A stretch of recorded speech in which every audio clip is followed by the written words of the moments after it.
Matipid sa gasolina, maporma, matibay, at higit sa lahat affordable. Yan ang pinakabagong Suzuki Smash 115. Kaya naman sa video na to ay pag-uusapan natin ang kanyang full specification, mga feature na maaari mong magamit sa motor na ito. At hindi lang yan, yung kanyang updated price, cashman or installment basis. Pero bago ang lahat mga biyero, intuhan muna natin. Alright! Good day mga biyero, nandito tayo ngayon sa Eversure Motorcycle Dealer. Ayan. So available po ngayon yung Suzuki Smash na FI. Ayan, so papakita ko sa inyo. Pareho. Ayan po, napakaganda po ng bagong FI ngayon. So napakalapad po, mas maporma, tsaka parang mas maikli yata para dun sa ano. Ang maganda po dito mga biyero ay matipid sa gasolina, affordable sa presyo, at higit sa lahat magaan i-maneho. Kung usapang patibayan lang ng makina at patibayan lang ng mga bearings, baka isa po ito sa magugustuhan nyo. Ayan, so hindi po siya ganun kalaki at hindi rin siya ganun kataas para sa inyong seat height. Pero palagay ko matitipuhan nyo to kung sakaling bibili kayo nito. So ipapakita ko lamang yung kanyang information panel.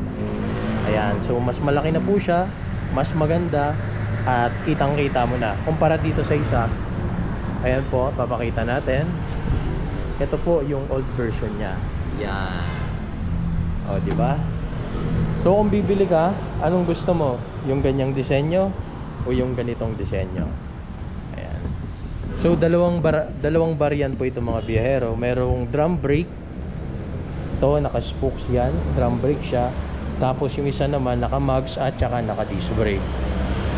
So ayan lang mga biyahero, introhan muna natin. I don't ever slow up, no I don't take I got no love for the fakeness. If you wanna play tough and wanna hate this, I'll always show up and make a statement. I don't ever slow up, no I don't take I got no love for the fakeness. If you wanna play tough and wanna hate this, I'll always show up and make a statement. Everything I do so instinctive and so passionate. Every word I move so descriptive like an adjective. I got a vendetta against people who patented being negative when you should be getting after it.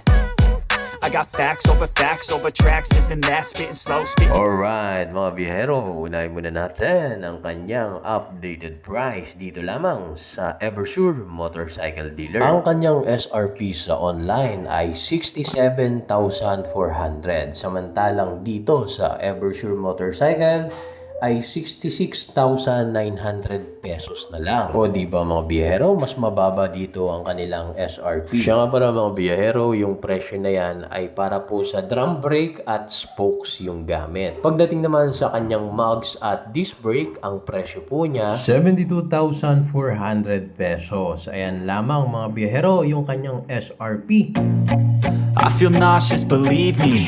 Never had a lot. Kung sakaling kukunin nyo naman ito ng installment basis, itong spokes at drum brake ay nagkakahalaga lamang ng 5,500 pesos ang kanyang down payment, at ang inyong monthly sa loob ng 3 taon ay nagkakahalaga ng 3,445 pesos. Mga biyero, huwag kayong mag-alala kasi may rebate pa po yan kapag on time kayo magbayad. Alright! Siya nga pala mga biyero, bago tayo magpatuloy, kung bago ka pa lang sa ating channel, don't forget to like, share, and subscribe para lagi kang updated sa mga videos na gaya nito. Alright. Ngayon naman mga biyero, alamin naman natin ang kanyang full specification. Kung ano nga bang mayroon dito sa FI na ito. Alright. Sa kanyang engine displacement, mayroon itong 113 cubic centimeter, 4-stroke, single cylinder, single overhead cam, at may dalawang valve. Mayroon itong maximum power na 6.9 kilowatts at 7,000 RPM. Bibigay sa iyo ng maximum torque na 9.10 Newton meter of torque at 6,500 RPM. Sa kanyang fuel system mga biyahero, ito po ay naka-fuel injected. Ang kanyang cooling system, syempre, air-cooled pa rin ito mga biyahero. Pagdating naman sa kanyang bore-in stroke mga biyahero, may sukat itong 51mm by 54.5mm. Hindi lang yan mga biyahero dahil may compression ratio ito na 9.4 4:1. Dahil semi-manual ang motor na ito, mayroon itong transmission na 4-speed constant mesh. Pagdating naman sa kanyang starting system, syempre, mayroon itong electric start na kadalasan na nakikita sa mga bagong motor ngayon. At hindi lang yan, mayroon pa rin po kayong support na kickstarter para kung sakaling hindi gumagana ang kickstart po ninyo, ay sipain mo lang ito at aarangkada ka na. Alright. At isa pa sa maganda sa motor na ito mga biyahero, ayon sa World Motorcycle Test Cycle Method,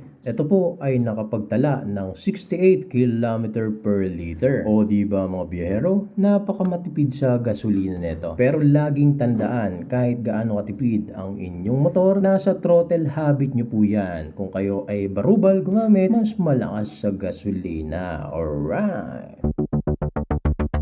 Ngayon naman mga biyahero ay iikutan natin ang motor na ito. So titignan natin kung ano nga ba ang mga pinagbago dito sa motor na ito. Alright. So pala mga biyahero, kung bago ka pa sa ating channel, don't forget to like, share, subscribe para lagi kang updated sa mga videos na gagawin natin. Ngayon naman po mga biyahero ay iikutan naman po natin ang motor na ito.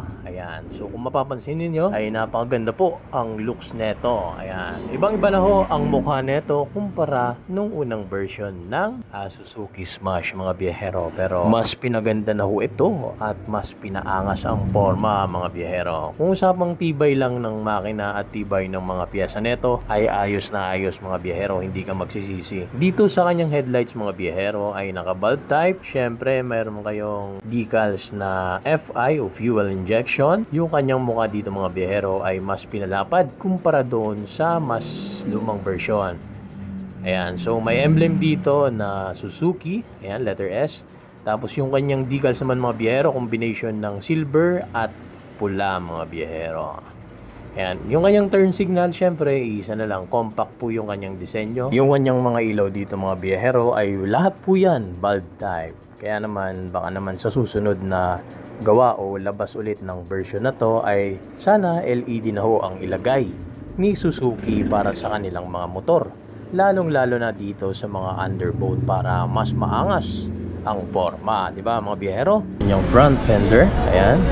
Meron kayong glossy black. Napakaganda po niyan, makapal, malutong. Dito ay matte black po yan. Siyempre, traditional telescopic fork pa rin ang kanyang suspension at naka-drum brake pa rin po siya. Spokes po yung gamit niya. Dalawang klase po ito. Merong mugs type at saka spokes. So yung spokes po ay mas mura. Yan, naka-drum brake. Yung naka-mugs naman ho ay naka-disc brake na rin po yun, pero mas mahal yun ng konti. So ang sukat ng kanyang gulong mga biyahero may 70 by 90 by 17. Yan po yung sukat ng kanyang gulong dito sa harapan. At isa pa sa napansin ko dito, eto, meron siya ditong honeycomb design, no? Ayan. So makakatulong po yan para sa inyong aerodynamic. At kadalasan po yan na nagagamit kapag pumapasok yung hangin dyan ay dumidirekta doon sa makina. So malaking tulong yan para mabilis mapalamig ang inyong makina. Yan. So dito naman syempre equip pa rin siya ng kickstarter. Yan. Yung inyong footrest. At ang maganda dito mga biyahero, meron kayong support sa inyong sapatos o tsinelas, o kaya pag naka-tsinelas lang kayo, hindi po kayo mapapaso ng makina. Yan po yung maganda dyan. Syempre, foot brake, yan, kickstarter, dalawa yan, meron pang electric start. Yan. Tapos may mga aerodynamic pa yan dito. Dito naman po sa kanyang tambutso mga biyahero, kung mapapansin po natin ay napakalaki na ho ang pinagkaiba nito kumpara sa mga nauna, kasi mas aggressive po ngayon at sporty looks. Ito po ay plastic lamang po ito pero makapal, at dito naman po ay bakal. Yan. Tapos may mga butas pa siyang ganyan para mabilis sumingaw yung init. Yan po yung isa sa maganda niyan. Ang footrest naman ng inyong angkas, yan, maliit lamang siya, napakaliit lang. Kasi underbone ito, so sinakto lamang nila sa design ng motor na ito, kaya hindi ka masyadong malaki. Tapos ito, alloy po, yan, alloy. Tapos dito naman sa inyong rear suspension, syempre, dual shock tayo para maganda ang laro ng inyong motor. Yan, drum brake pa rin. Tapos yung kanyang tire size 80 by 90 by 17. Syempre spokes pa rin ang gamit niya. Dito naman po sa kanyang information panel mga biyahero, ayan, kung mapapansin niyo ay napakalaki po ng pinagbago. Mas klarong-klaro na po kumpara dati. Although malinaw naman yung dati, pero mas malaki na po ngayon yung kanyang information panel. Syempre yung mga indicator na kinakailangan nyo ay nandito na lahat. Kagaya ng speedometer, odometer, fuel indicator, high beam, turn signal left and right, isa lang po yan, at saka engine. Tapos yung inyong neutral at saka gear position 1, 2, 3, 4. So meron siyang 4-speed manual. Yan. Ayan. Sa kanyang handle grip, ayos naman. Yung inyong turn signal, high beam, turn signal left and right, busina, at syempre yung inyong electric start. So ito yung inyong brake. Yan, brake lever. Tapos sa inyong susian naman mga biyero, ayan o, napakasimple lang po yan. Meron siyang shutter lock para hindi manakaw. Ayan. Ito po yung itsura ng inyong susi. Tapos isa sa maganda dito mga biyero ay meron siyang glossy paint dito. Napakaganda po niyan. Syempre yung kanyang upuan mga biyero ay malambot rin po yan. Ayan, kung mapapansin ninyo, sa inyong underseat compartment may sukat itong 7.6 liters ng inyong storage box mga biyahero. So dito din nakalagay ang inyong fuel tank. Syempre manual pa rin ito mga biyahero. So disakbit lang siya. Yan. Iikutin mo, nang iikutin, nang iikutin, nang iikutin. O diba mga biyahero, napakatagal ikutin tapos nasa underseat pa ninyo. Ang maganda dito mga biyahero, meron siyang susian dito sa gilid para hindi agad manakaw yung inyong nasa storage box. Yan po, dyan lang po sa gilid yan. Dito naman po sa inyong taillight mga biyahero, syempre bulb type pa rin po ang gamit dito. At ang maganda po rito ay compact na po yung kanyang disenyo. Kumbaga wala po kayong aalalahanin na mga maaring mabali kung sakaling matutumba kayo. Kasi yung kanyang turn signal ay pinagsama na doon sa kanyang headlight. Dito naman sa kanyang side view mga biyahero, tingnan nyo po, napakaangas at saka napakalupit ng kanyang color combination. Anong masasabi niyo mga biyahero? Ayos ba yung ganitong klaseng motor? I-comment nyo naman sa baba mga biyahero. Alright! So ayan lamang mga biyahero, kung nagustuhan nyo ang video, don't forget to like, share, and subscribe. At kung taga dito ka sa Tanawan o Santo Tomas, Batangas, tutulungan kita makapaglabas ng bagong motor. Ayan. Mabilis lamang ang proseso dito, 1-day process lang. Comment ka lang sa baba, tutulungan kita makapaglabas. Ayan, so dini lamang sa Eversure Motorcycle Dealer, Tanawan, Batangas branch. Ayan, so ituturo ko po kayo kung ano pa ang mga available na unit nila. Ayan. So syempre hindi nawawala yung Kawasaki Barako. Ayan po, napakaganda po niyan. Tapos may mga Barako dito. Syempre may CT 150, CT 125 available po yan.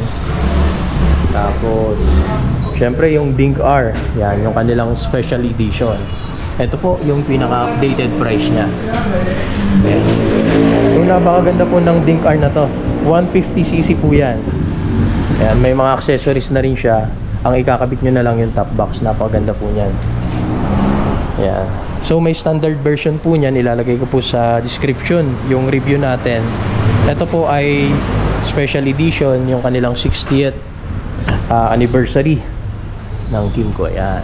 Tapos meron din pong mga rider. Ayan. May Gixxer at Smash. Ayan.